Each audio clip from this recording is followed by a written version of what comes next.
Welcome back to my daily vlog day 3. ഇന്നലത്തെ work കഴിഞ്ഞ് എത്തിയപ്പോഴേക്കും രാവിലെ 3:15 5 മണിക്ക് നീക്കാൻ പറഞ്ഞ് കിടന്നതാ. നീറ്റപ്പോൾ 7 മണി. അപ്പം തന്നെ വിട്ടു ജിമ്മിക്ക്. ഇന്നൊരു വർക്കുണ്ട്, അപ്പോൾ ഇന്നും ചെറുതായിട്ട് വർക്കൗട്ട് ചെയ്യുന്നുള്ളൂ. 2 വർക്കൗട്ട് ചെയ്തപ്പോഴേക്കും വിളി വരാൻ തുടങ്ങി, ലേറ്റായി പറഞ്ഞിട്ട് വർക്കിന്. അപ്പം തന്നെ വിട്ടു വീട്ടിലേക്ക്. വീട്ടിലെത്തുന്ന ഫ്രഷ് ആയപ്പോഴേക്കും അതാ വരുന്നു നിതിൻ. അവൻ്റെ ഷർട്ടും മെല്ലെ ചാമ്പി ഞാൻ ഇറങ്ങി. അപ്പോൾ തുടങ്ങാം.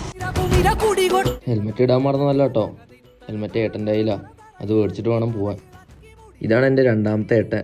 വീട്ടുവിശേഷമൊക്കെ വേറൊരു വ്ളോഗായി ചെയ്യാം. ഇന്നത്തെ വർക്ക് അമ്പലപ്പാറയിലാണ്. അവിടെ എത്തിയിട്ടൊന്ന് സെറ്റ് ചെയ്ത് കുറച്ച് വെള്ളം കുടിച്ചു, ഒരു ഗ്ലാസ് ജ്യൂസും കുടിച്ചു. മസിൽ ഇന്നോ നാളെ വരും പണ്ട് നിൽക്കുക, അതുകൊണ്ട് ഇപ്പം തന്നെ പോസ് ചെയ്യാൻ പഠിക്കണം. ഇവൻ്റെയാണ് എൻഗേജ്മെൻറ്റ് ഇന്ന്. ഏകദേശം തിരക്കൊക്കെ കഴിഞ്ഞു. കുറച്ച് വെള്ളം കുടിച്ചിട്ട് ചെക്കന്മാർക്ക് വിളമ്പി കൊടുക്കാൻ പോയി. അതിന് പകരം എല്ലാവരെയും കൊണ്ട് ഞാൻ എൻ്റെ പേജ് ഫോളോ ചെയ്യിപ്പിച്ച്. എന്നിട്ട് ഞാനും കുറച്ച് പ്രോട്ടീൻ കയറ്റി. അപ്പോൾ ഇന്നത്തെ വീഡിയോ ഇത്രയേ ഉള്ളൂ.